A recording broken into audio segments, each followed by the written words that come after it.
এবার আমার ভিডিওতে কমেন্ট এসে যে ভিউ ব্যবসার জন্য আমরা চিটাগাং আসছি ত্রাণ দিবার জন্য। এখানে অনেকজনে আসছে, অনেক কন্টেন্ট ক্রিয়েটর আসছে যারা মানবিক ভিডিও বানায়। আমরা মানবিক ভিডিও বানাই না, কিন্তু আমরা দান করলেও গোপনে দান করি। চাইলেও ওপেনও দান করতে পারি, ভিডিও বানাইতে পারি, যেহেতু পেজ আমাদের আছে, ওই রকম ক্রিয়েটিভিটিও আমাদের আছে। তারপরও আমরা কিন্তু এখানে নিজের টাকা খরচ করিয়া আমরা এখানে ত্রাণ দিবার জন্য আসছি। আরো 2 জন অ্যাড হয়েছে, কিন্তু সবাই নিজের পকেট থেকে টাকা খরচ করছে। কেউ অন্য জনের থেকে ধার করে আইন না বা অন্য জনের থেকে বিকাশ নাম্বার দিয়ে কিন্তু কেউ টাকা চায় নাই। কারণ আমি জানি বিকাশ নাম্বারের কথা বলে অনেকজনে রাগ করবেন, এই জন্য আমিও বিকাশ নাম্বার কাউরে দিই নাই। ভাবছিলাম কি যে মানুষের দান হইতে করবো, প্রয়োজনে বিকাশ নাম্বার নিবো। আর ভাবলাম যে আমার ভিডিওতে ওই ভিউ ব্যবসা কমেন্ট কি কারণে রে ভাই?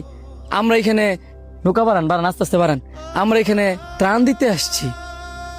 আর আমাদের ভিউর কথা যদি কন, আলহামদুলিল্লাহ যথেষ্ট আমাদের ভিডিওতে ভিউ আছে। আমরা কন্টেন্ট করি, কন্টেন্টের মধ্যে কিছু দেওয়ার চেষ্টা করি। আল্লাহর রহমতে মিলিয়ন মিলিয়ন ভিউ আছে। ওইটা নিয়ে আমি কোনোদিন বলি নাই যে আমার ভিডিওতে মিলিয়ন মিলিয়ন ভিউ আছে, কিন্তু আমার কইতে বাধ্য হইতেছে। ঘরে বইসা কমেন্ট যে করেন এত সহজে, কমেন্ট করাটা ঘর থেকে বইয়া সহজ। আয়েন তো জানি করে আয়েন দিহি, আয়া ত্রাণ দেন। 400 কিলোমিটার আইছি নরসিংদী থেকে, এখানে 400 কিলোমিটার অসুস্থ শরীর লইয়া, তারপর এখানে আইছি ত্রাণ দিবার জন্য, নয়তো কবি আইতাম।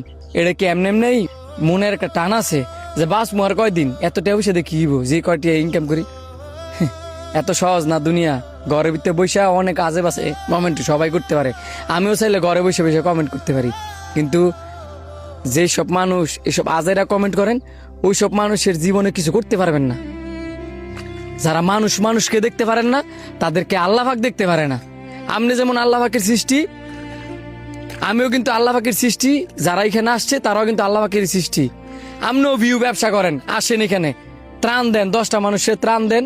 আমি কমু যে আপনি ভিউ ব্যবসা করেন, আলহামদুলিল্লাহ আমিও দোয়া করি। আমার কথায় কষ্ট পায় না, আমি কেউ চাই না কষ্ট দিবার জন্য। কিন্তু আমার ভিডিওতে 1000 কমেন্ট করলো, যারা যারা এখানে এসে ভিডিও বানাইতেছে তাদের ভিডিওতেই কমেন্ট করেন না যে আপনারা ভিউ ব্যবসার জন্য এখানে আসছেন। এতে করে মানুষের মন নষ্ট হয়, কষ্ট পায়, এটা আপনাদেরকে বোঝা উচিত। আমি আমার নিয়ে সারাদিন সমালোচনা করেন, সারাদিন গালিগালাজ করেন, আমার মনের ভিতরে কোনো কষ্ট নাই। কারণ শুরুতে কষ্ট করে এই জায়গার মধ্যে আইছি। আপনি আমার কি কষ্ট দিবেন কমেন্ট করিয়া? বা আপনি আমার ভিডিও দিয়ে কি কষ্ট দিবেন? কষ্ট দেওয়ার কিছু নাই। এই পৃথিবীটাই কষ্টের, পৃথিবীতে টিক্কা থাকতে হলে কষ্ট করতে হইব। তো আপনার কষ্টে, আপনার কথায় আমার কোনো জীবনে কষ্ট লাগতো না, আইতো যাইতো না। এই যে আমরা ত্রাণ দিতাম আইছি, যতক্ষণ পারি অতক্ষণ ত্রাণ দিমু। আমরা এখানে 2টা নৌকা আছি, আরো 4টা নৌকা চারিদিকে ফাটাইছি। দোয়া করবেন যাতে সুস্থভাবে বাসা যেতে পারি। আল্লাহ হাফেজ, আসসালামু আলাইকুম, ধন্যবাদ।